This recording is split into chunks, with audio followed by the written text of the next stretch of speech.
Last 2 minutes.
Last 1 minute.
10 seconds.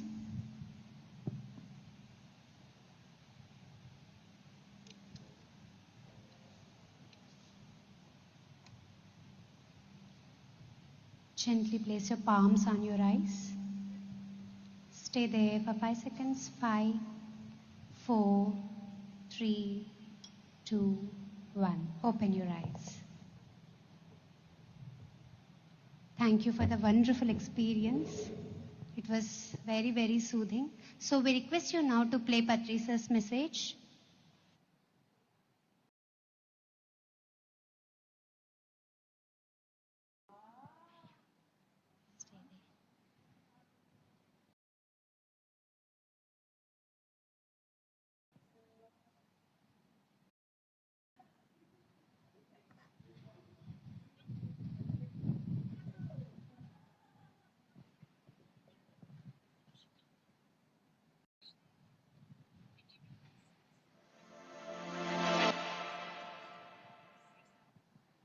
What youth can do to make the changes in the spiritual system of our country? Youth, what is youth? Basically, youth is very dynamic. They want to do something. They only lack the direction. What to do, what not to do. So meditation enables you to understand what to do, what not to do. With a cool mind, you can always decide properly. With an unruly mind, with a disturbed mind, you can't decide anything. And when you decide also, you will take wrong steps. But when you consider a problem with a cool mind, you know which way to go. You come to understand which is good for you, which is not so very good for you. So, with meditation, you will understand the direction in which you have to move. And you have to move ahead in the life. So they have to be very firm. They have to have firm knowledge of in which direction we have to go. The direction is given by the meditation. That's why meditation is very important for youth.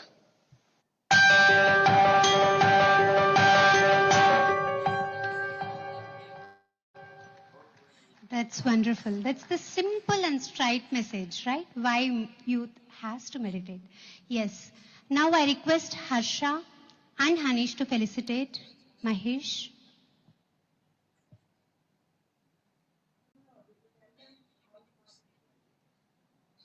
Please come on to the dais. Guys, how was the meditation? Relaxing? Huge round of applause for this beautiful instrument and the artist who has made the meditation so calm and relaxing. Yes, let's felicitate our artists. Bring in the energy, guys. They've brought us so much energy through their instruments. It's our turn.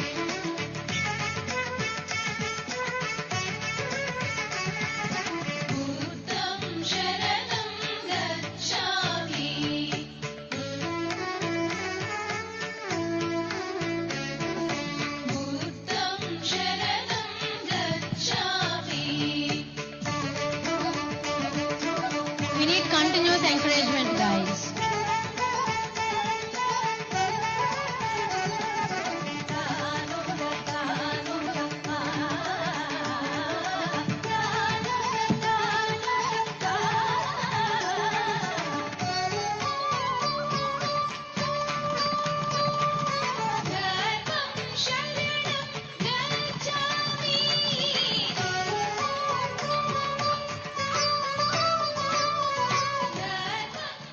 Thank you, guys. Thank you for that wonderful meditation experience.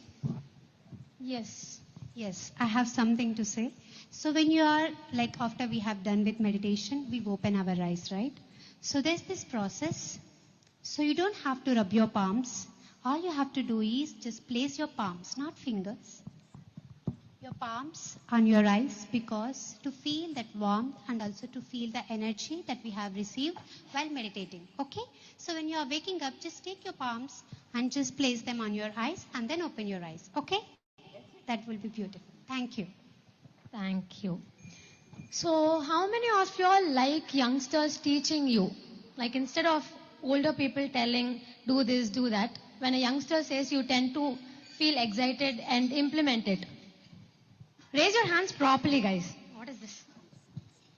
Yeah, all of us like when we connect with another youngsters, the like-minded people. So we have an amazing team of panelists for the panel discussion. I invite upon Vishwa and team to discuss on some secret topic. They said don't reveal, so I'm not revealing, they will be revealing it for you. So let's invite them and get to know their perspective on this topic. So understanding the other perspectives is very important so that it expands our knowledge and wisdom. So let's give a huge round of applause and invite our youngster panelists.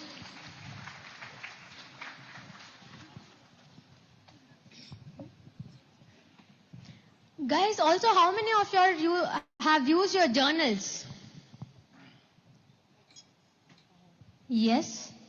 Is it helpful? Yes. Okay. So we have journals in the ground floor. You can purchase it if you want it and gift it to your friends who love journaling. And also, I have seen there are beautiful activities. I myself just explored. Just go, there are few set of games. And also there's a beautiful mirror where you can take the selfie and tag us. Okay, just go with your friends, the friends that you have made from the past 1.5 day. Okay, thank you. Yes. We're getting ready, almost done. Over to Vishwa and team. Thank you, Vandana. How was the meditation, guys? Very different experience. Every meditation session with different music instruments and different experiences. I hope everyone are feeling pretty calm now. Right? Okay. I'm gonna put you all into some energy game now. Not required? Everyone wants to continue the same calmness. Okay. Fine, I have few questions for you guys before we enter into panel discussion, and this is pretty much related to all of us in day-to-day life, right? The first question is, have you ever opened Instagram or YouTube without your conscious effort? Yes or no? Yes? Okay. Have you watched just one more reel, then it turned into 1 hour? Yes or no? Cool. Do you switch multiple apps in just 1 or 2 minutes? Yes or no? Yes? I can't hear you guys. Cool. Have you stayed awake whole night just doom scrolling? Yes? Maybe few no and few yes. Okay, someone there has done a lot of night outs just doom scrolling then. Cool. So the topic for the panel discussion is the dopamine trap. Right? So we have our panelist Sneha Sharma. I welcome all the panelists on stage. Sneha Sharma, Arpita, Ashwin, Vishnu and Dikshit. So today we are going to discuss on the dopamine trap and let us understand how it's affecting our day-to-day life. Please have a seat.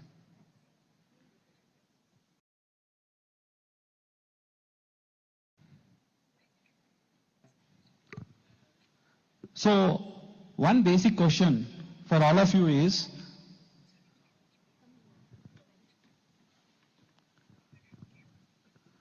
I mean, we have been hearing about the dopamine a lot, like even in social media, there's a lot of talk on this different hormones, dopamine, serotonin, etc., etc.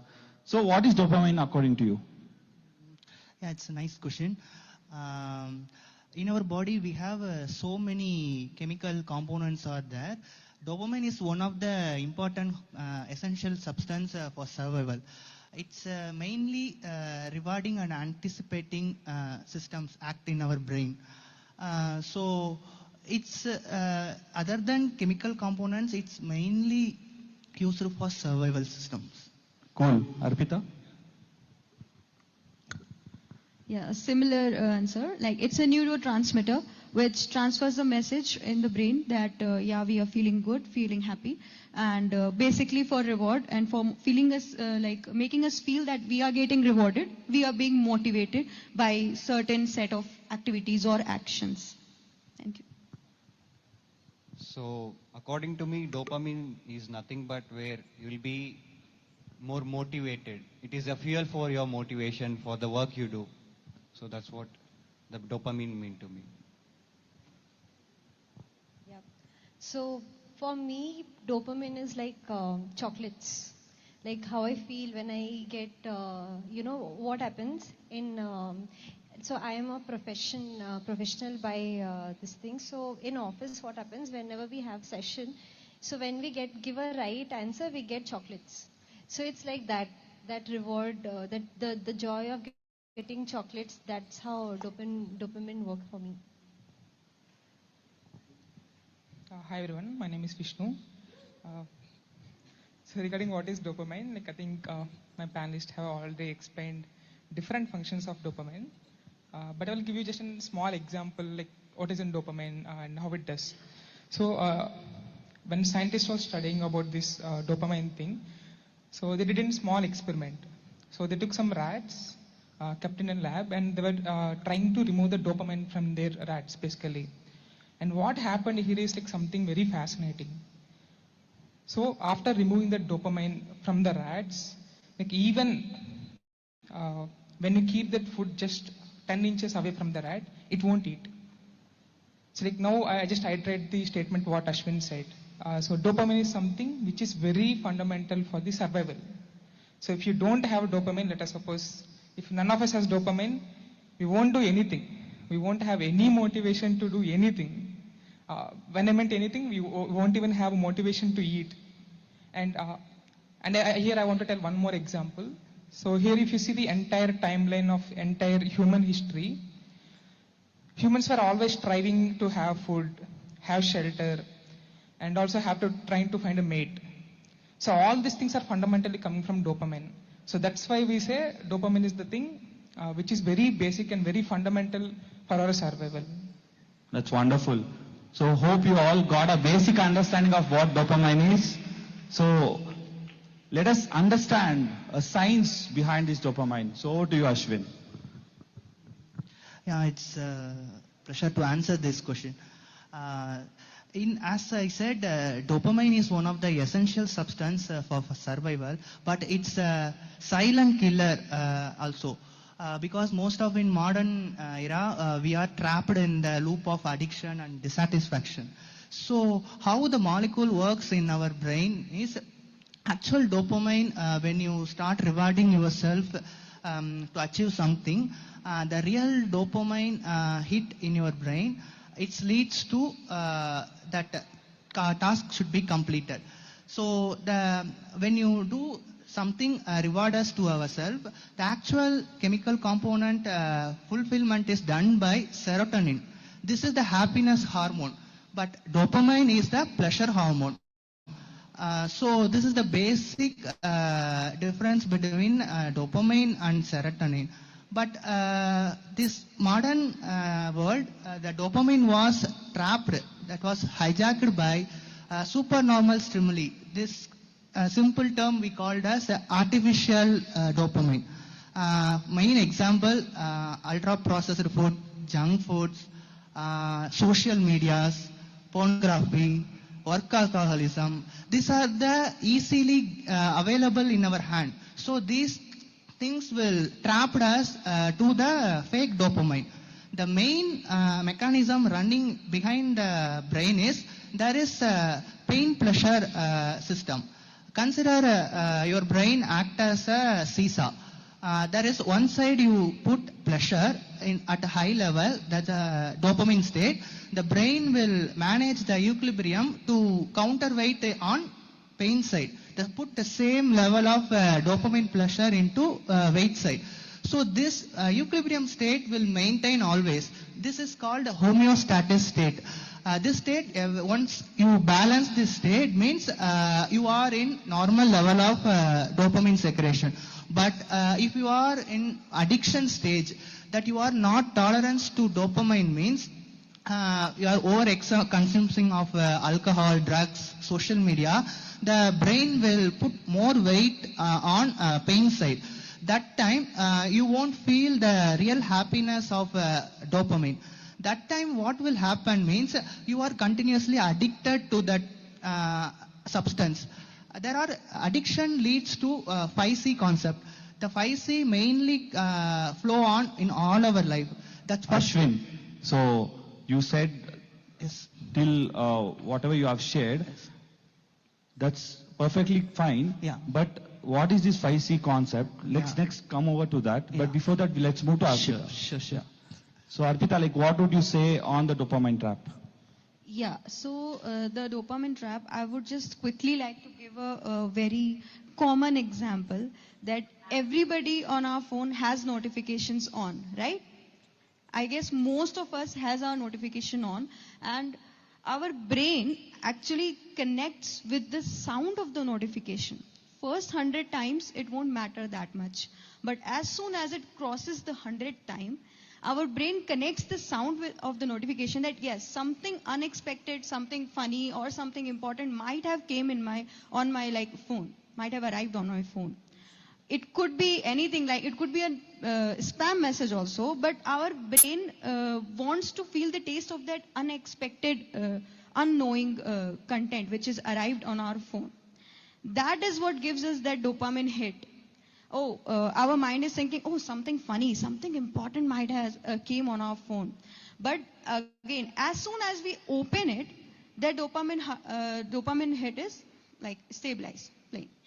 So yes, I would connect it with notification, and yes, social media also, like scrolling pattern. I would just give a quick example of it. There was a designer, actually, my side hustle is designing. So there's a designer, Azza Ruskin, if the name is right. So he designed the concept of infinite scrolling. Now he is only apologizing for that concept, and he wants that concept to die. Okay, just he invented that concept so that like we don't need to hit the next page button, and we can continuously get involved with the content which the system is trying to deliver to us. So yes, that is one thing regarding that. Cool. Thank you. So Dikshit, how is this dopamine trap affecting in your or any of our students' education system? So dopamine it's affecting students' learning based on instant gratification. If you see before 2000s, students were studying only through books, libraries and all, and their only goal was to read through books, not through using YouTube videos and all. Now what it came, one shot revision and full pack-up study and only digital studying. I don't say that is not bad. The major dark side of that is that in Chrome you'll be seeing many tabs. In one tab there will be YouTube, in another one tab you'll be having Netflix, in another tab you'll be having study. 90% you'll be going for Netflix and YouTube. And last, when you get some time, hey, let us study. That's what you'll do. And you'll feel like, hey, I studied more. Let me take some break and let me watch some movies. So this is the situation happening in the education system now. So what would I say is that rather than studying more in a digital way, just fix to a minimalistic way where you can study only the thing you wanted to study. And the major thing is that the concentration is dividing here. One time you will watch reels and shorts and all, and other time you will be watching YouTube, you will be studying. And the brain will like, what bro, why bro? It's like that. So my suggestion is that just stick to one thing. Like if you want to watch video, watch video. If you want to study, study with the same tab. So that you'll be getting more focused and more concentration. Thank you, Dikshit. Sneha, so we all understood like different perspectives of dopamine trap, like how this is leading to suicides. Can you give your thoughts on this? Okay. So that is, so suicide, it's like the most extreme end of what dopamine hit can do. But cut to current, where everybody is here, nobody is there at that stage. But there are still certain people who are, and who have maybe crossed that stage. And how do we reach to that? So now, first thing to understand, what is creating the dopamine hit? Like, what are the things? Like, okay, nowadays we think whenever we hear this word dopamine trap, we just focus on, say, social media or say Instagram, Reels. But what else? Like, for example, Vishwa started with how many apps you have in your phone. So, our world is now, it's become our phone. Like, we are going less outside. Instead of interacting with friends, we are interacting with Chat GPT, Copilot. How much ever time we're using those shortcuts, that is the dopamine hit that is giving us quick rewards. It's not only Instagram. Now, what happens, like, for example, a streak that we are trying to create in Snapchat, or a reel that we are doing, or a story that we are posting, like, it just goes on. There is no end. Also, it comes with food, like what kind of food we're eating. Now, how it works, all these scenarios, you can say it's a real life, but not a real life. But life starts in real life. That's where we have to live. And what happens when we are stuck in real life? We imagine that our real life will also be in the same manner. We'll be rewarded in the same way everywhere, whether we are studying, like he said about education, and how many time of pauses we take as compared to how much time we spend in studying. So when we open a book, it doesn't give us that hit of dopamine. It doesn't. When we, not even say, for example, academics, there are n number of books that you can read, be it any topic. And many writers have written amazing books. But whenever we open a book, a person who we suggest that, okay, you read a book, they say they are not interested. Why? Because it doesn't give the hit. Be like, for example, you're not a student. You're, pursuing job. That work is not giving you the dopamine hit. But whenever you drink, say, tea, coffee, what happens when you drink tea and coffee? Instant you get energy, you get that hit.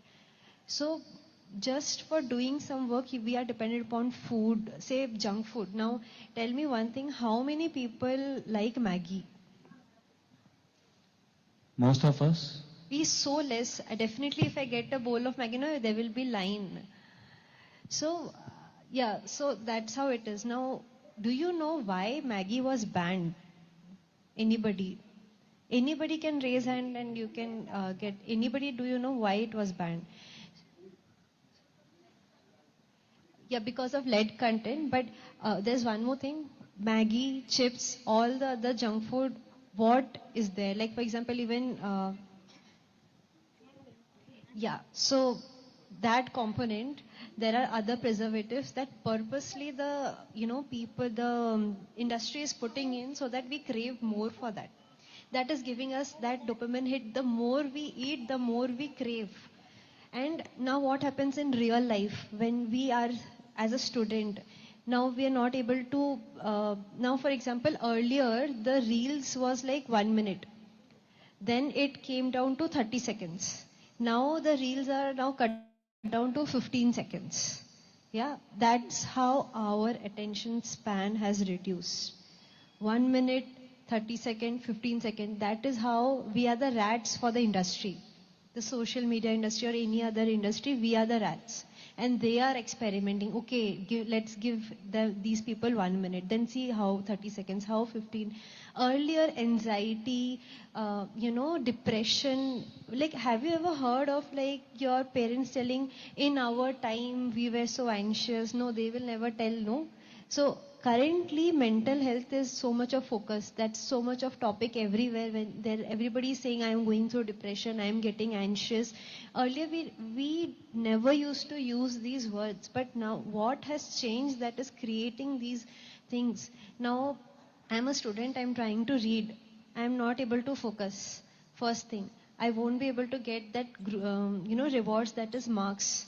Then I will compare. That is the FOMO. in a social media, whatever they are creating, you can say a scenario, they are creating something all good scenario. Like everybody is achieving, everybody is earning money, everybody is becoming famous, everybody is, all the beauty products that they are marketing, everybody is becoming beautiful. But that we are not able to match.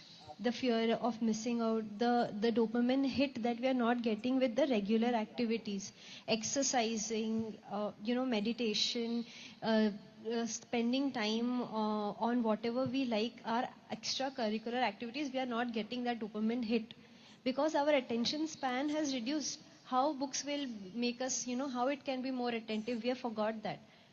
So that is why everybody is becoming more anxious. They are deprived, just like rats. When they become deprived of dopamine, they will become crazy. They will not understand, okay, where can I get that dopamine hit? Just imagine a drug addict. Drugs are also giving dopamine hit. Now imagine that if you don't give that person drug on the correct time, just imagine any movie you would have watched. They will become restless. They will want it. The moment they get it, they will be like relaxed. That's how attention, dopamine, every other thing is doing to our brain. It is making us anxious. The more we get into the trap, the more we are anxious. And if we don't get it, we are depressed. And that's how slowly we tend to go into that scenario where we are into depression, where we are craving for things, when we are going crazy. Like now I say shopping. If I say shopping gives dopamine hit, there are many people who simply go shopping, swipe cards, whether they have money or not, window shopping or any kind of shopping that gives them dopamine hit. Myntra, Amazon, Flipkart, everything. We just keep on scrolling, we keep on putting in our cart, whether we get it or not. So the phenomena is creating situations in us which can go to extremes if we are into that, that crazy rat. So that's how it tends to suicidal. Thank you, Sneha. That was wonderfully put. So, Vishnu, can you give, we understood the science behind it and we understood the behavior pattern behind it. What is a spiritual approach and how is it affecting our day-to-day life? Yeah, I think that's a good question. Maybe before going to that, I just want to add few points to my fellow panelist Ashwini's answer. So I want to add few points in science and then I'll go to the spiritual science and what it says. So what Ashwini has said is, like he said, there is an weighing machine, right? Like where you get dopamine, there is an imbalance in the brain. So actually humans were never designed for a very heavy amount of dopamine. Like we want a normal, steady one. That's what a human wants. So I'll give you an example. So if you go for some running or let us suppose you went for 3 kilometers or something, the happiness that you get, it's in steady dopamine and it exists for a lot of hours. It's not like in spikes that we get when we see Instagram or all these things. And to add few more points to what he said, that our brain wants homeostasis.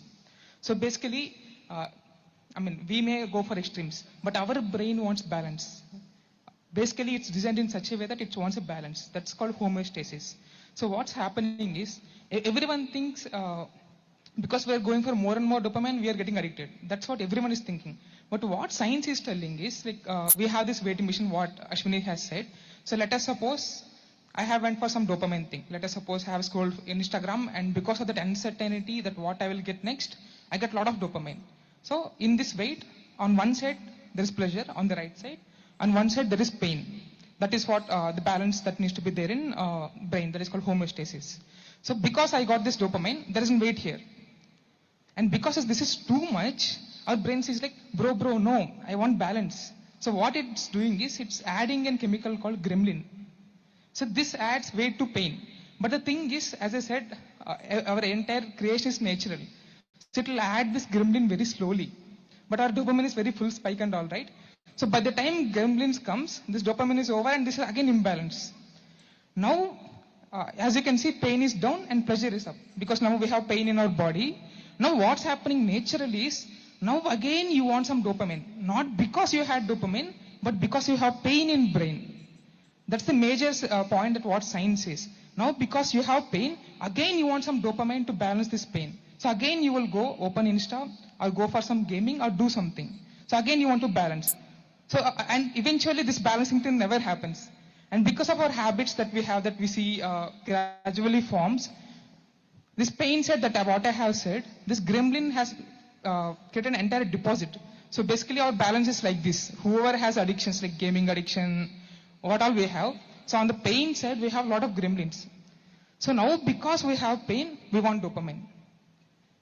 So now I think you understand my point, right? Not because we wanted dopamine, I mean, we want more dopamine. That's how not we are pursuing dopamine. Because we got this pain, now we want more and more dopamine. So basically to create balance, Yes. we are just playing seesaw, like how we used to play in childhood. Exactly. Right? And this is never balanced. Yeah. That's how we're getting addicted. So basically we are all, as Sneha was mentioning, we are also become products. Initially we used to buy products or services.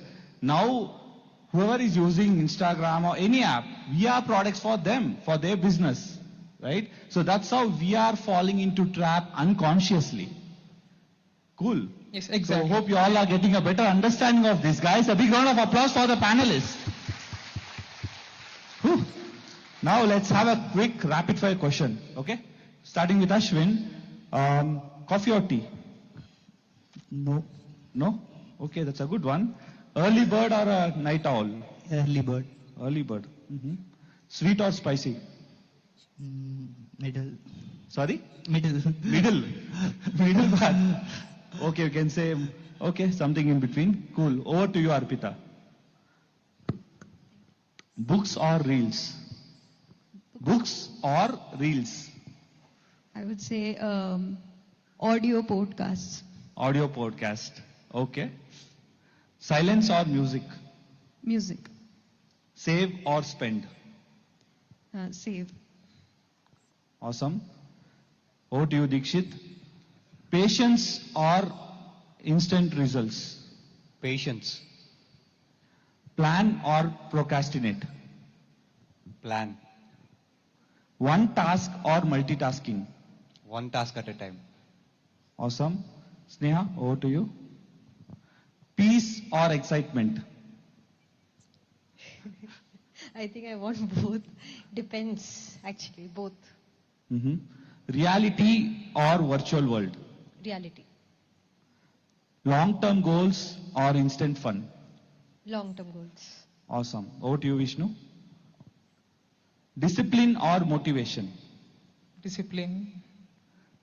Phone free for a day or with phone throughout the day? Free for a day. Who controls whom? You or your phone? I wish I control myself.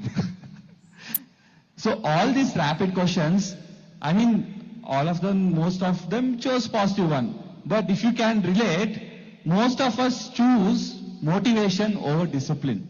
We want motivation every day. But in reality, discipline is what creates the results. Right? So we have one last question for all of you, starting with Ashwin. So you are saying about the 5C concept. Yeah. Can you just share it shortly? Yes, I continue where I left. Behind all this trap, addiction is the main root cause. So how this addiction works, what is it philosophy behind it? Means there is a 5C concept. First one is curiosity. Before you are motivated to do something, there is curiosity inside you. I want to try this, I want to taste this food. This kind of curiosity will start from your inner side. So next C is cravings. Once the curiosity happens, the cravings to procure that substance, it will happen in your mindset. Then third C is compromise. Once you have the curiosity and cravings, after that you compromise it for that substance. Even it's good or bad. For example, you take a drug, you are not a drug interested person, but you in a lifetime you want to try at least once. This is the curiosity happened in your mind. That cravings, at least one time I want to try. The compromise thing is, okay, I am not a regular drug person, but I want to try. Yearly once or something occasionally. This is the compromise yourself. Then 4C is consequence. Your environment will easily adapt you to procure or because in the world of abundance you have easily get everything in your hand. So the way you procure in anything you get the drug easily. So this 4C, the last one is loss of control. Once you travel across this 4C, finally once you tasted the drug means you get addicted. Okay, it's my last time only I am doing. This kind of excuses will continuously secrete because this is the loop of dopamine. You are addicted to any kind of substance, either social media, drugs, alcohol, food. So this is the 5C concept you should remember when you are addicted to any things that release bad dopamine to your mindset means you should alert them and check this 5C concept will comes under any addictions or not. That's Wonderful, wonderful. The 5C concept was really pretty clear, the pathway how we fall into trap. So, Arpita, what is that one addiction or one dopamine trap that you fell and how did you overcome it? So it's a very common addiction, which I also felt in trap, which is the scrolling part, the reels scrolling. Or one more thing, playing games, online games. Although that I consciously overcame, but reels scrolling was the one which I am going to share personally. So there are lots of techniques to overcome these addictions. But I personally follow 3 techniques, 3 major ones from them. Meditation is definitely there. I will be going there also. First one is, I discussed about notification. Okay. So we should first of all, like what we can do is turn off the notifications. Because it continuously keeps reminding us to check our phone. Okay. So first we can do that, which I did, and it helped a lot. I have been doing it since past, I guess now 4 to 5 years. So yeah, it has helped me a lot because the number of time I'm picking up my phone is usually just to either check the time or just for that. Because that costs me at least typing my password and then clicking on the icon of the app and then opening the app. That cost me this time. So till that maybe it will take 3 to 4 seconds, till that time our brain decides to start giving up for using that app or maybe just checking it if I'm doing it just for scrolling purpose. Or then second thing is okay, coming to meditation also.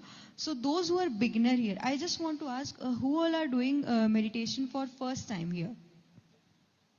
Okay, cool. So those who are beginner, they can try a few breathing techniques before sitting into meditation. That will help a lot. Even the one who are already practicing it, they can also try it. So a few breathing techniques could be the Wim Hof method. You can easily search it on YouTube and practice that.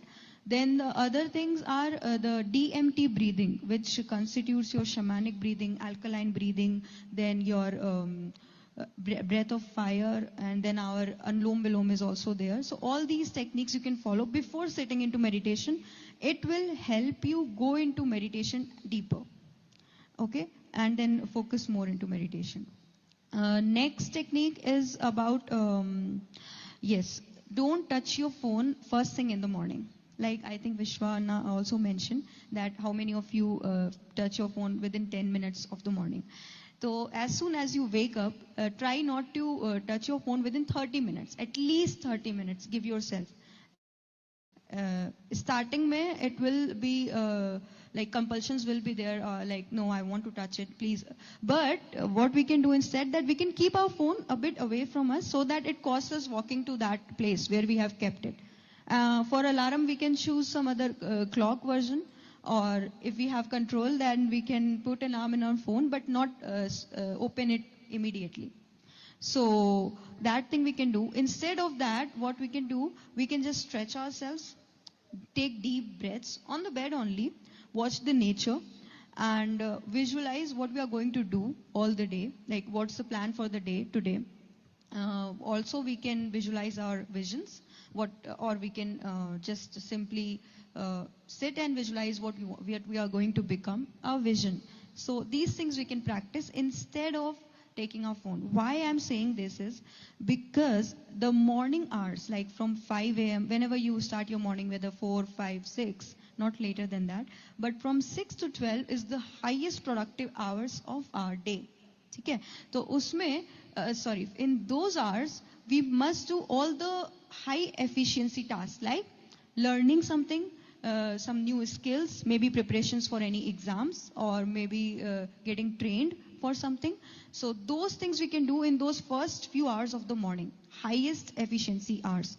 But if we give dopamine in those few hours only of the morning, what happens? Our brain say, oh, we have already received the dopamine, now let's like it will not be in a immediate state to come back. And and then after in the afternoon we can do something creative, and in the evening we can spend some time like playing sports or something like that. These three I personally follow and help me a lot. That's Thank awesome. you. Wonderful solutions by Arpita. And especially how you start your day and how you end your day matters the most. The first 30 minutes of the day and the last 30 minutes of the day is directly connected to your subconscious mind, and that's where your habits are built. So thank you, Arpita, for wonderful solutions. So moving on to Deekshit. I mean, we see many games youngsters play these days, which are few are really violent. They have to kill someone to win the game. And youngsters are so addicted to it, right? So what is the solution for it, Deekshit? Just delete the game. That's the only solution we can say. If they want violence, they just or else they can do one thing. Like give some stipulated time for gaming. Give the time for only for the distractions, like 1 hour for distraction, 1 hour for gaming.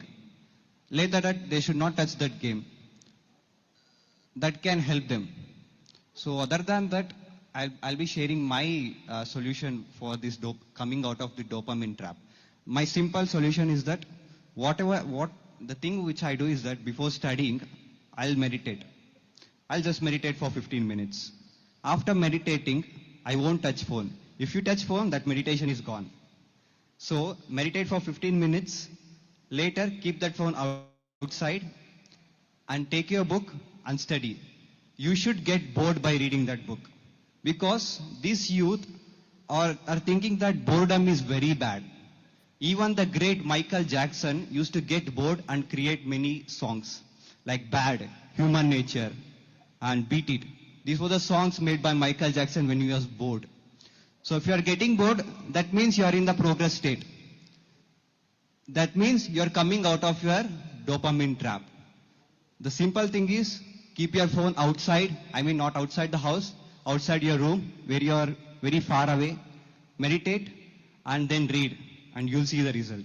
So that's my simple technique. Meditate, keep your phone outside, study and get bored. That's wonderful, Dikshit.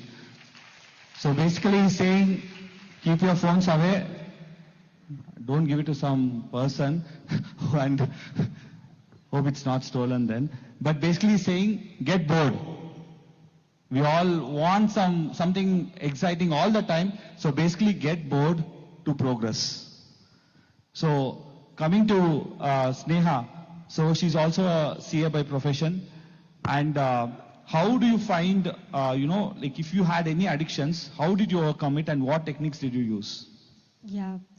So basically what I did, I actually observed that, whenever I get a new phone or whenever I see phones, I was addicted to phones day one. And that was we are the generation who has seen keypad to smartphone walk. And I was always that techie person, whoever in the family, whoever has anything with phone, laptop, they will come to me, okay, fix this.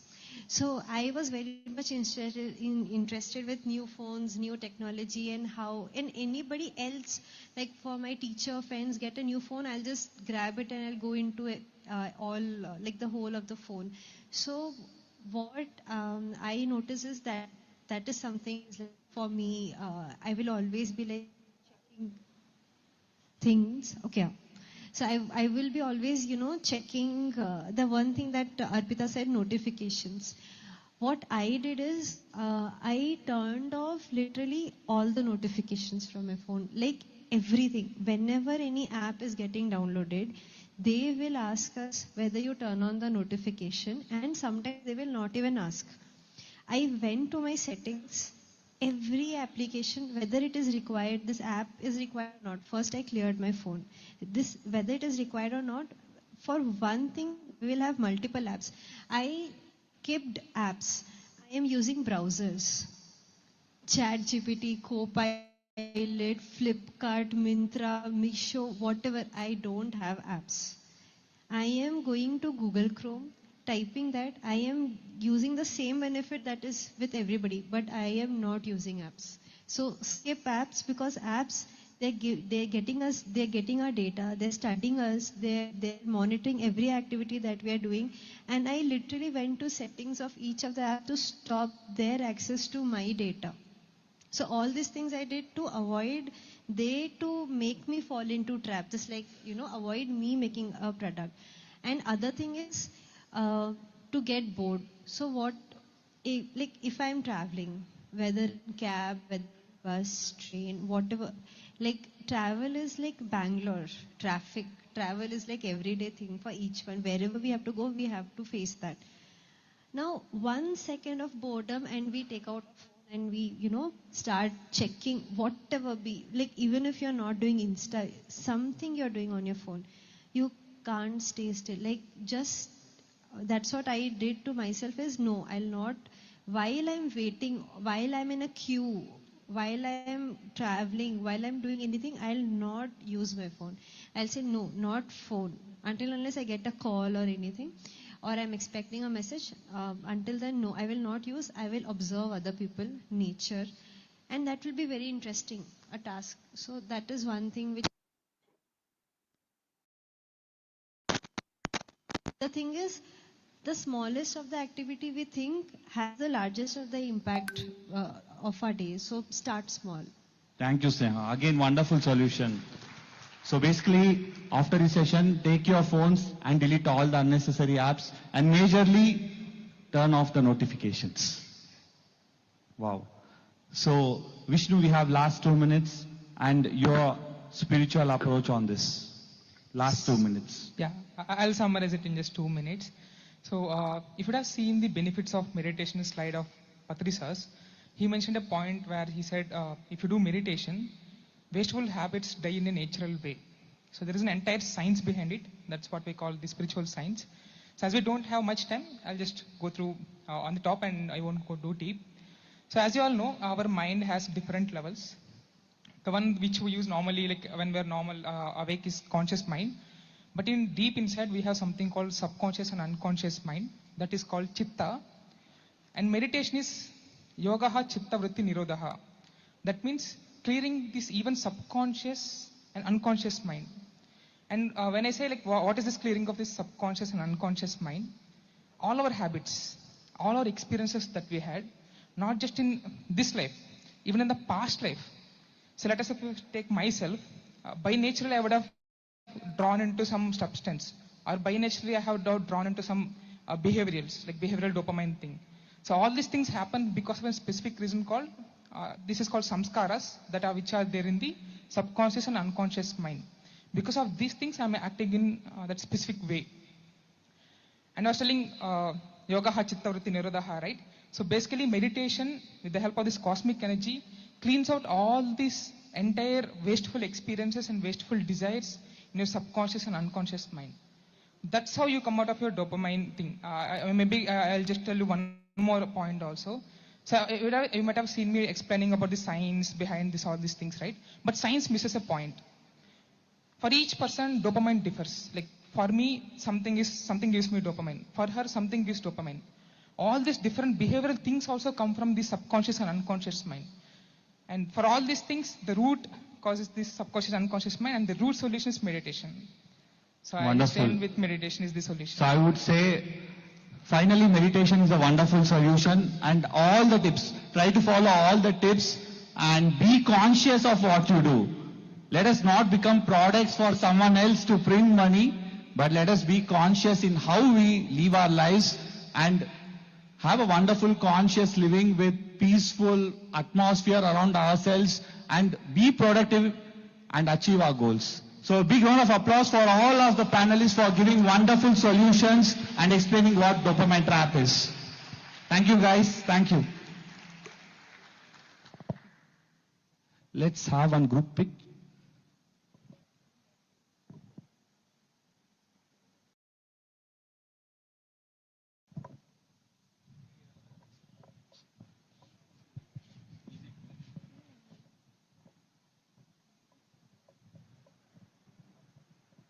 Guys, felicitation music, please.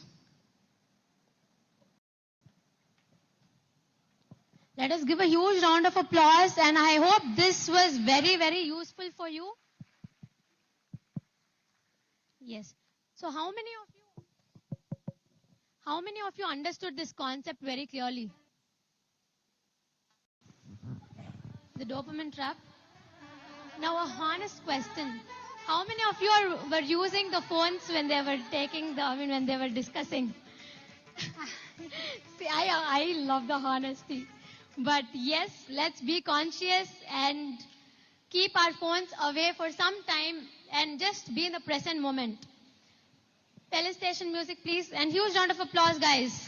Let's encourage all of them and gain all the wisdom and apply it in our practical lives.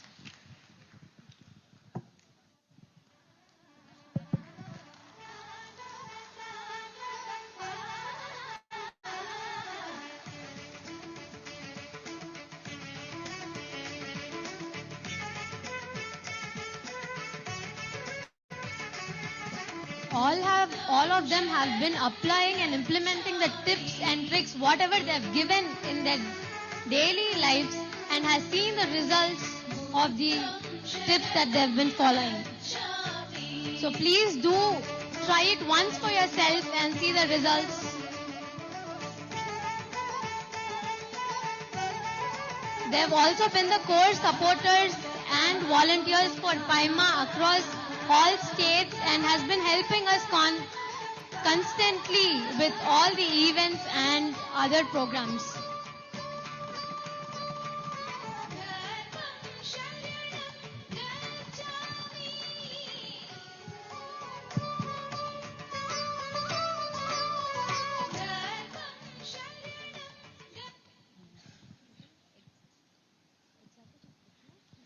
Thank you. That was a wonderful, wonderful panel discussion. And as Vandana said, there are many, many takeaways. So there was a science behind it and what they have experienced, and they've also given us a lot of takeaways which we can apply.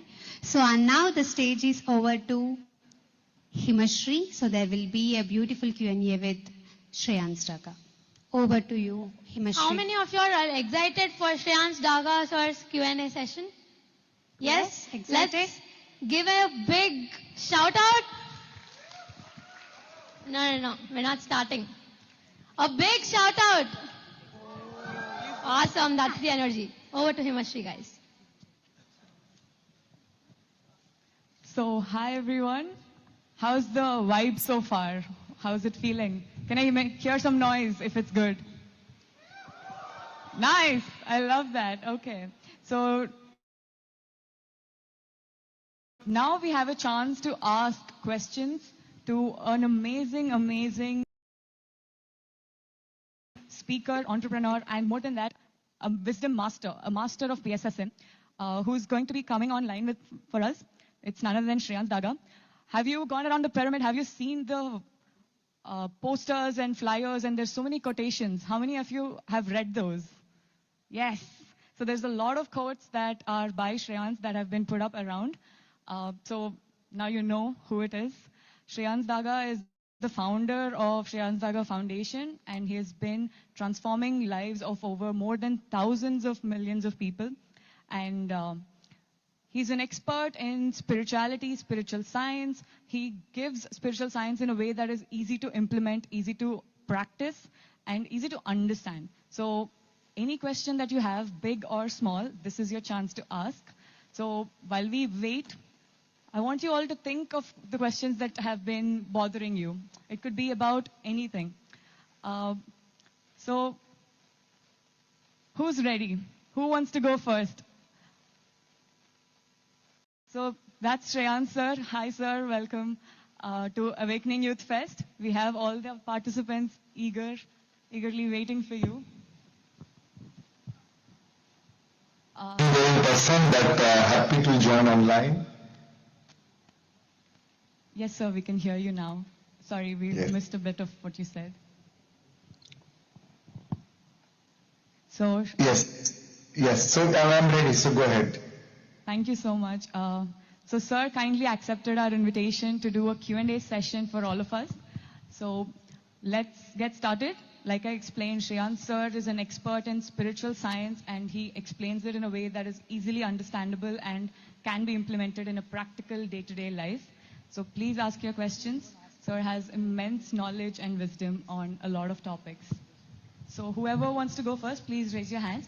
Can you get up and come towards the center so sir can see you clearly? To the blue mat, yeah. Perfect. Hello, sir. Good morning. Hi. Good morning. Afternoon.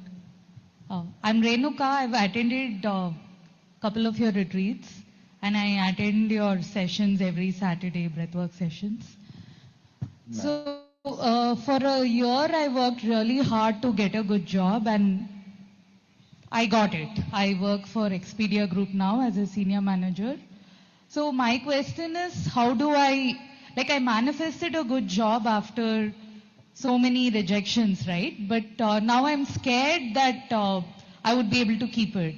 Like, for some reason, there is this imposter syndrome that's showing up telling that I may screw up, I may not do well, that in the past job, whatever feedback I got may continue. Like, I'm getting a lot of those fears. So what do I do?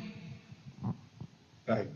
So this is very common. Sometimes we chase something and when we get that, then the thing comes up is the fear of losing it. Right? While we didn't have, we wanted it.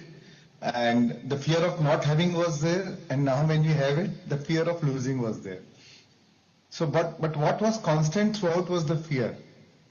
So over a period of time when we go through challenges, through adverse situations or any contrasting situations, like you said that you lost in the last job, you lost the job or it didn't work out. So whatever, so many times the end product of that experience is an emotion, right? So we memorize these emotions, say right now in form of fear or insecurity, right? And then throughout, for getting a new job, you were going through the stress, as you said, you did a lot of hard work, and which is fine. But what is important is the emotions behind that. And it could be a stressful situation, again, feeling of insecurity or fear, what if I don't get the job? And by the time you finally got the job, now the fear comes in is losing the job, right? Or what if something goes wrong, as you said. So what happens is our body is a memory bank of all these emotions. Every time you think a thought, your brain releases a chemical, and according to the chemical, the body feels. Now once felt, your body stores these emotions, right? And over a period of time, when you think the same feeling, when you think the same thoughts, think the same feelings over and over again, you become addicted to those emotions, right? So now, even though you're in a good job, your dream job or what you really wanted, now the body has not changed. The body is still the same. It is the same body which goes to work. So body is addicted to stress, hormones of stress, say cortisol or say insecurity. So it will prompt the same thoughts. So now your feelings are driving your thoughts, right? Your feelings will tell the brain, will tell the autonomic nervous system or will signal the DNA to, think of stressful thoughts so that you release cortisol and the body feels normal. What it has become accustomed to, what it has become addicted to. So and it's not just you. We are all, at some level, we are all our emotional addicts, right? So we have to understand that it is the body which is now overriding our mind, or it is the body which is sponsoring our thoughts, which is guiding our mind, right? It's no more mind over matter, it is matter overriding our mind, right? So this is where creative visualization, meditation is a powerful tool to visualize what you want in your life. See, many times when you worry, when you're speculating the worst outcome, you're giving all your energy to what you do not want, right? And wherever your attention goes, your energy flows. And wherever the energy flows, the universe shows. So because if you stay in fear and if you feel insecure and if you keep speculating about what worse can happen, then that fear, what you fear is what you attract, right? Then you will draw that event into your life. What you resist, you persist, right? And if your focus is what you do not want, right? So that becomes your vibration the vibration is of insecurity, the vibration is of losing the job or lack. And the universe says, oh, this is your vibration, let me match it. Because we are all governed by law of attraction. So what is important is to change, and and there's nothing wrong. I mean, we all go through these things. So it's not like you are the only exception, and as we go through our life, we all, because in our innocence to survive our life challenges, we have become emotional addicts, right? But what is now that we are aware of how this cycle works, what is really important is to break that cycle, to break that pattern. And that is where meditation, creative visualization during meditation helps a lot, because now you're focusing, you change your attention from what you do not want to what you want. As if you're enjoying a job. It's a dream. During your meditation, you visualize that, oh, I'm in a dream job. I love this job. I'm paid so well. I'm growing. I'm progressing, or whatever. I'm feeling so fulfilled. So use your brain to now give your brain the taste of your future, of what you want to be in. Right? And make it feel as if it's already happening now, and change your emotions. Feel those emotions, not just visualize but also emotionalize. Now slowly the brain will get used to a new pattern of thinking. Your body will get used to the new emotions, because your brain do not know the difference whether you're imagining a situation or it is actually happening. Whatever it is, the brain thinks it's true, and that's how it releases the corresponding chemical and the body behaves. So what is important is to break that emotional cycle.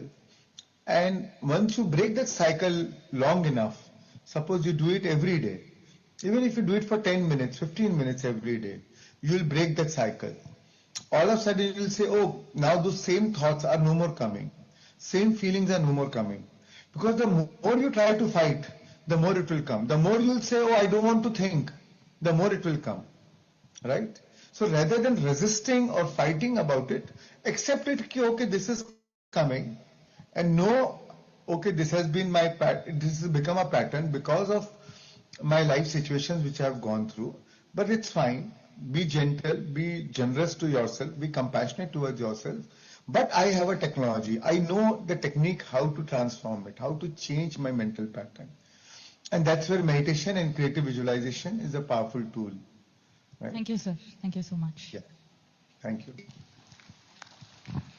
Thank you, sir. That was a very detailed and clear explanation. I think you've made it so simple for everybody to follow. Before we go to the next question, could you please share with us your experience? As a young person, what was your experience of meditation and spirituality?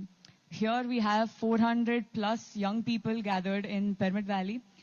They're all here on day 3 of Awakening Youth Fest. So it would be really amazing to hear your story from when you were young and discovering spirituality. Sure. So I'll just start with how I got into spirituality. 93, I was 19 years old, and I was in college, second year college in Bombay. And suddenly I got to know that my father passed away. He was 46. It was a sudden death. And I was going through a lot of insecurity, a lot of fear about the future, a lot of grief, a lot of anxiety. I used to be sleepless in the nights. And during college time, I used to drink casually. But from a casual drinker, I became a compulsive drinker. I started drinking every night, every evening. And my life continued like that. I was in a semi-depressed state. I cut off from all my old social friends and only kept friendship with those whom I can go out every night for some drinks. So that is how I lived my life. After 2.5 years, I was detected with chest tuberculosis. And that was like a wake-up call to me that, oh, I need to do something with my life, because otherwise, if I'm going to live the life the way I'm living since the last 2.5 years, I'm going to die soon. And I have a responsibility towards my family, my joint family, my mother, my brother, and everybody in my family. So I have to survive. I need to live. So I was talking to my sister. She lives in the hospital, Karnataka, and she was telling me she had met Patri sir just few days back. And she was in touch with Patri sir, and she said, oh, Patri sir is coming to Bombay tomorrow. If you want, I can request him to stay with you, and maybe he can guide you. And that's how Patri sir stayed with me. And he saw me, that was taking medicines for the TB. That was my second day of medication. So he asked me, and I explained him, sir, what I was going through in last 2.5 years and my emotional state and this TB now. So he said, your TB is like a fire alarm. But the real fire is your grief, your anxiety, your emotions. So you may, by taking medicine, you will shut the fire alarm, but you're not dealing with the root cause, the fire. So unless you overcome your grief and your survival-based, fear-based emotions, you'll then some other disease will manifest.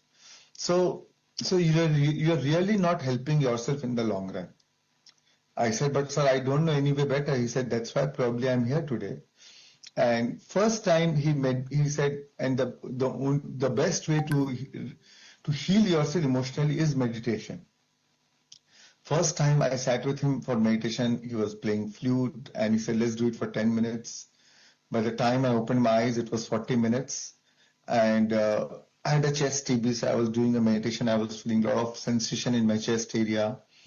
And by the time I went, then around after 40 minutes, he told me to open the eyes. I couldn't believe that I sat for 40 minutes. First thing was, that was a surprise. And when I opened my eyes, I felt so calm, so peaceful, so relaxed, that feeling I'd forgotten in the last 2.5 years. And that made me really curious.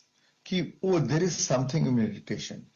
There is, and what is the science behind it? So I asked him many questions, and sir was not like any other traditional Guruji types. He was very scientific in approach. He explained everything, the science of meditation. All my questions he answered, and then he told me, if you give me a commitment. Sir was leaving next day, so he said, if you give me a commitment that if you meditate for 40 days every day, you don't need to take medicines and you can heal your TB without any medication.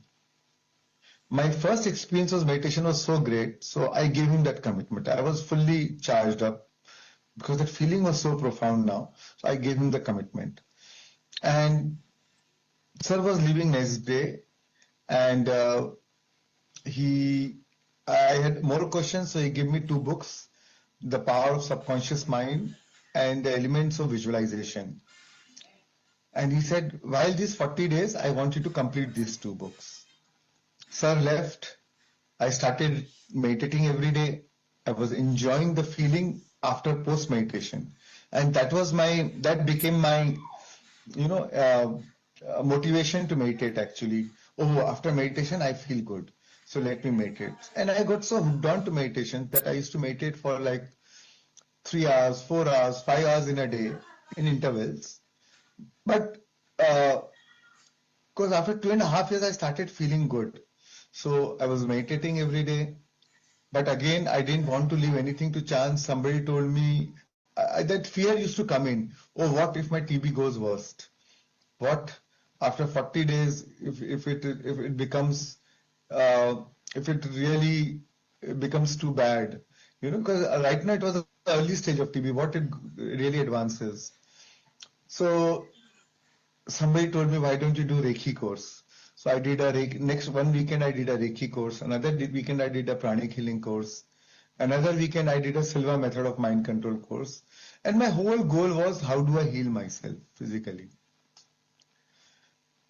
And while I was reading this book, The Power of a Subconscious Mind, first time I realized, oh, our subconscious mind is so powerful. The concept of we create our own reality was very, very new to me and very empowering. Oh, if I've created my TV, I can also heal myself. That gave me a lot of confidence.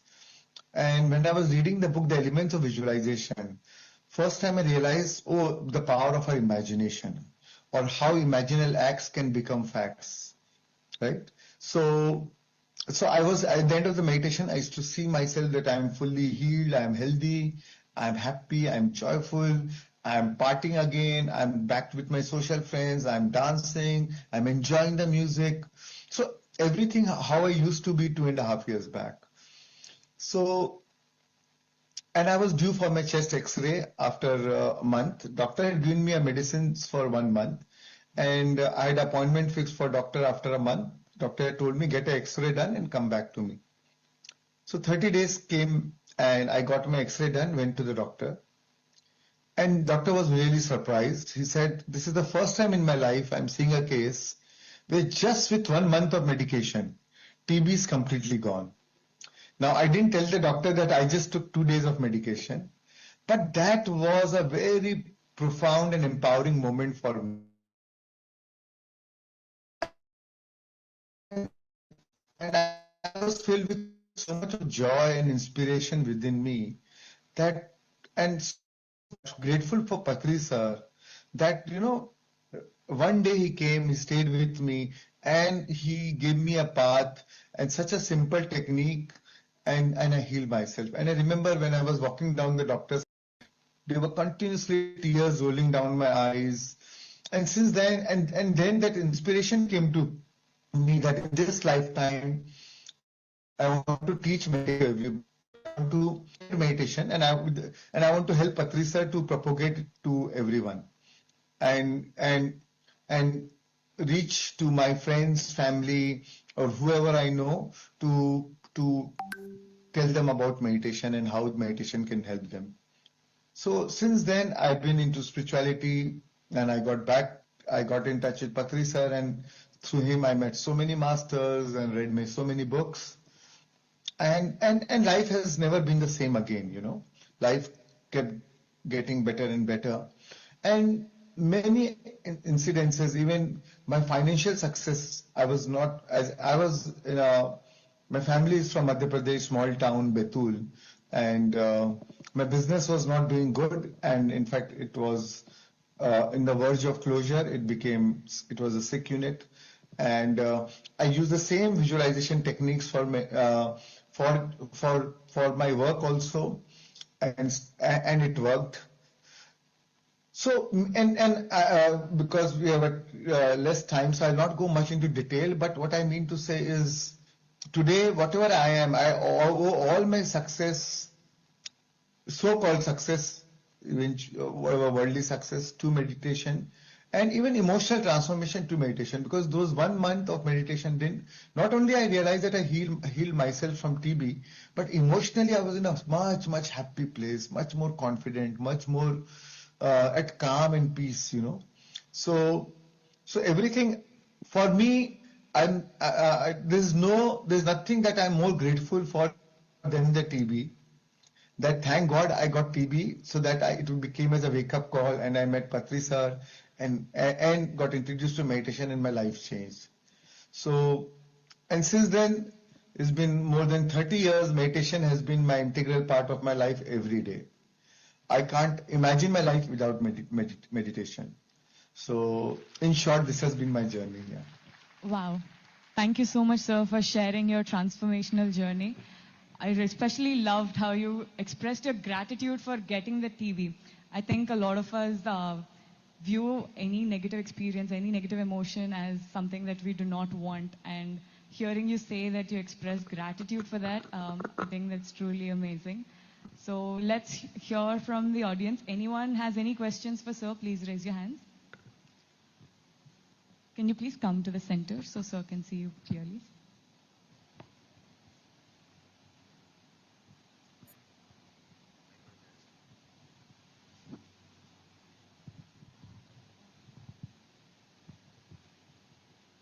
Hi, sir. My name is Tanisha. And my question is, I have two questions. Both are connected to relationships.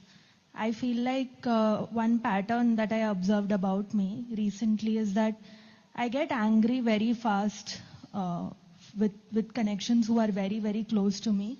And the reason for that is because I see them repeating the same action, something from which they can grow out of. Like, for example, my friend, she was supposed to come with me for this fest, and she had her plan fully sorted out, and she was very excited for this. And earlier, before this, many times she has expressed excitement to come. She has wanted to come to places, but I always feel like she would compromise that for, for something else in her life, and then she'd regret about it later. She'd share with me, and I'd just accept it. But I don't know why I felt, first of all, I felt very angry this time. I felt upset also, and I had to let go of it eventually, but that anger kind of stayed with me. I was like, I'm seeing this person repeating the pattern. I want to tell her, I want to communicate to her, and I did that, but I still felt like she could not, understand fully what I'm saying. And another question that I have is about boundaries in a relationship. Like, how do we set boundaries, healthy boundaries for ourselves, and understand boundaries that others set? Right. So coming to your first question, so the anger is it's some form of resistance. Any negative emotion is some form of resistance to the current happening, right? Now, why is a resistance? What is resistance? Means non-acceptance to what it is. Now, because she is your close friend and you love her and you want good for her, and you believe that if she come, it will be good for her.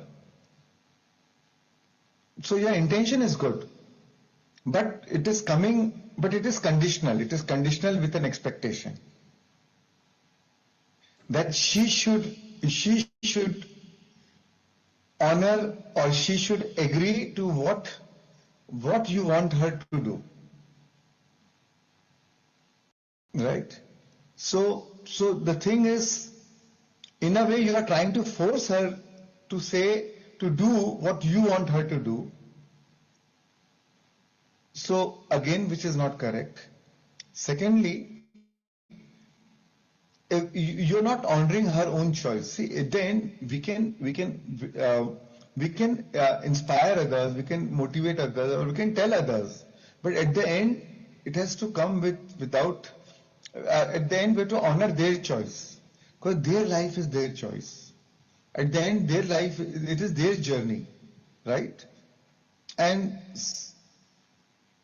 maybe you may think it could be good for her, maybe it is not good for her, or maybe it is good for her.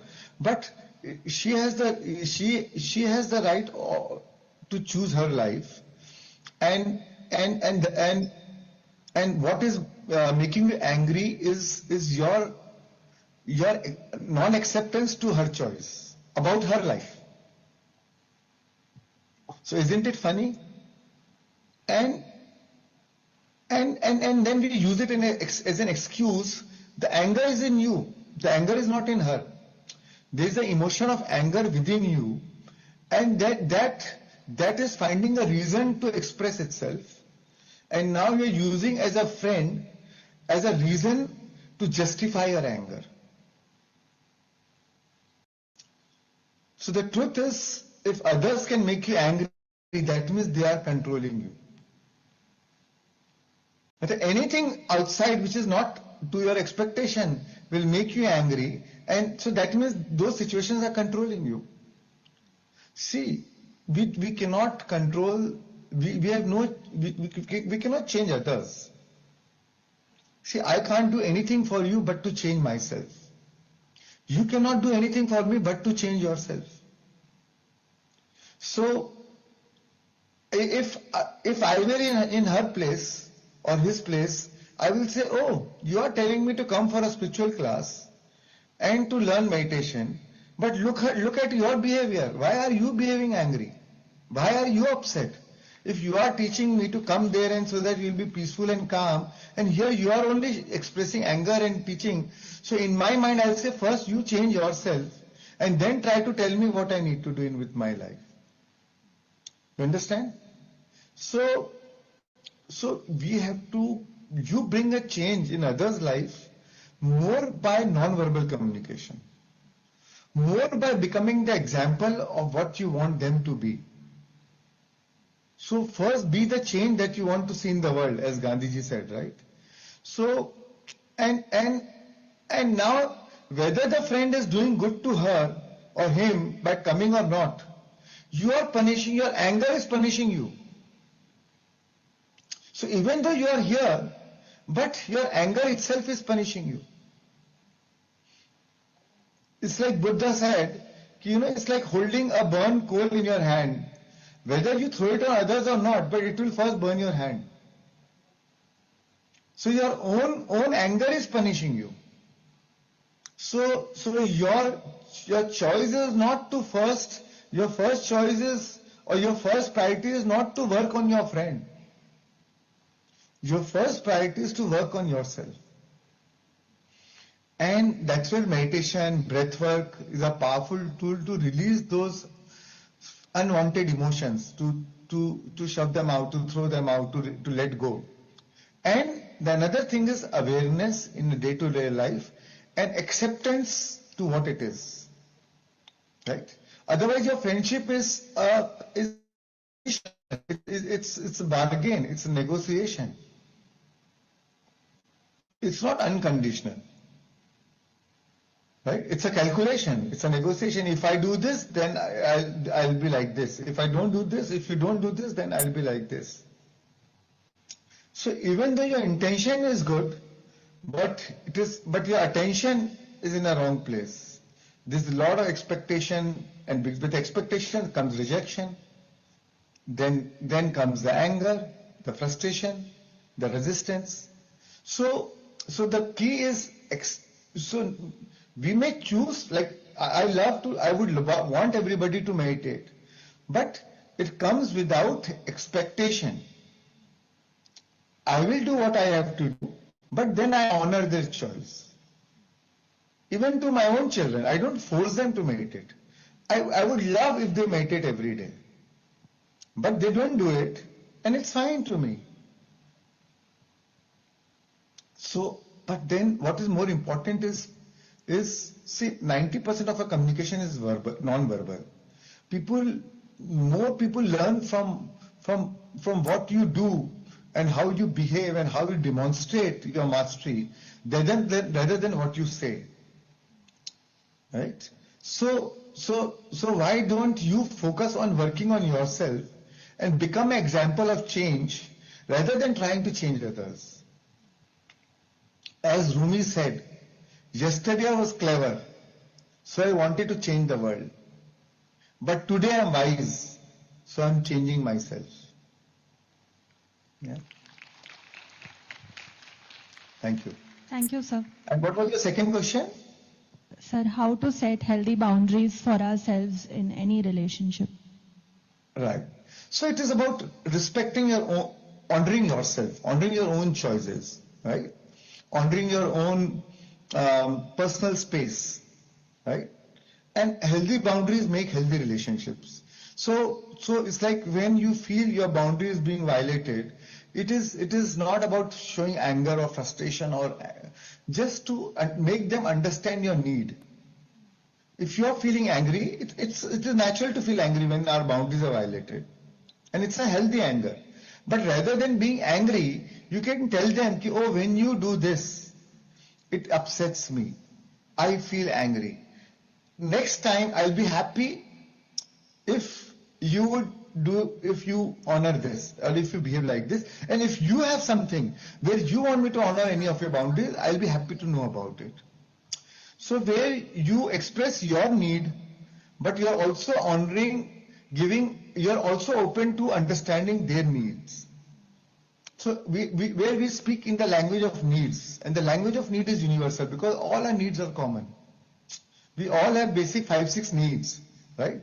And if you understand, make them understand their need, and you tell them to be open to understand their need, then they will be happy to honor your boundaries. So rather than showing anger or frustration, make them understand your need behind that anger, need behind the emotion, and express the need, not the expression of the need. Yeah? Thank you, sir. Thank you, sir. That was a great explanation. I really loved how you said the quote about Rumi, about being wise and changing yourself. So thank you so much. Can we take one more question from anyone? Who, please put your hands up. You can come to the middle.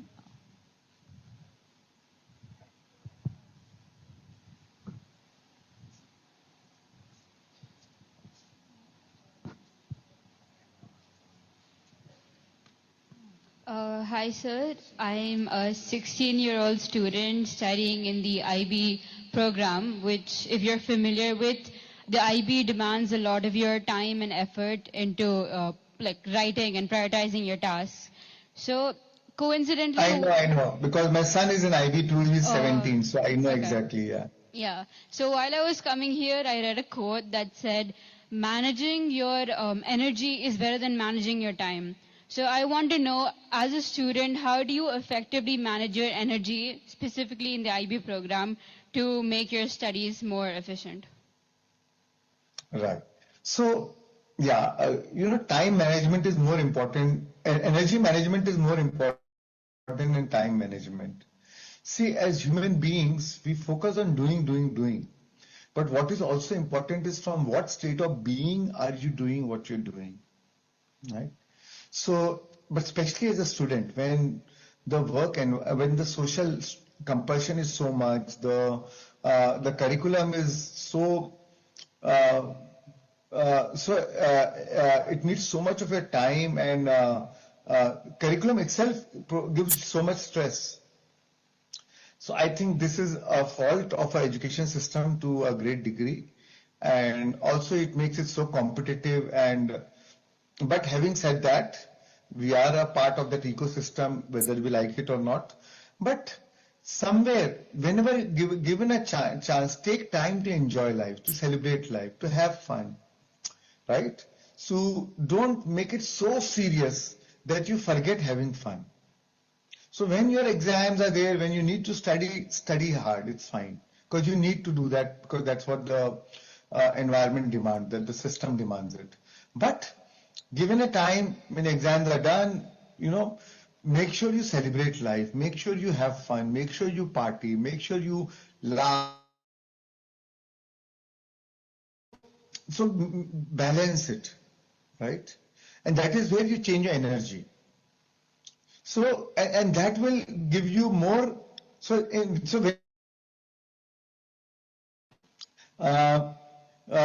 you'll be more motivated to study, you'll be able to more focused more, and you don't make the stress.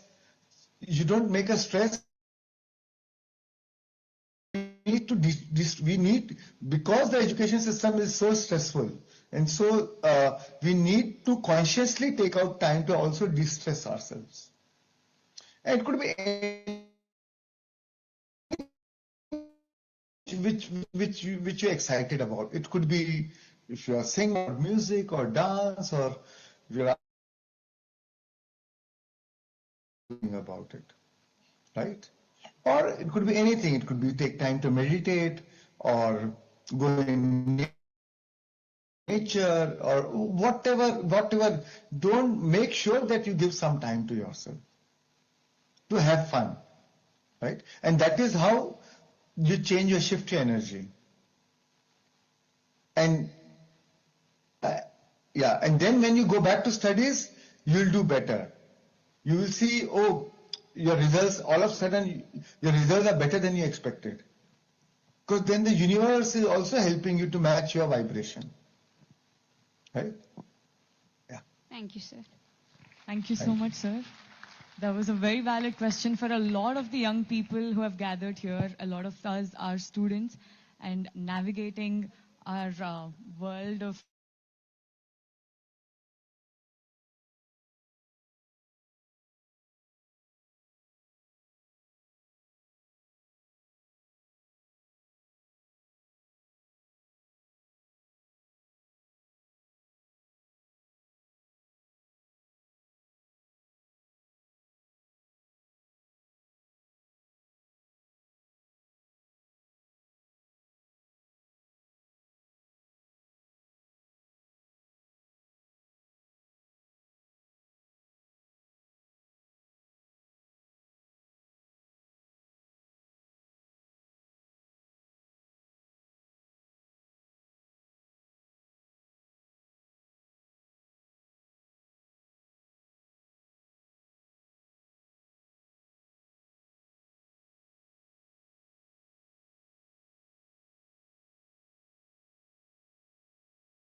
this happen for someone else, some other young person. So please contribute as much as you can. Donation and service are the best ways to create positivity in this world. So I encourage everyone to contribute as much as possible. There is a help desk downstairs where there is a donation counter as well, so you can donate there. And there is also a donation counter near Annadana. So thank you, everyone. See you all again in 1.5 hours.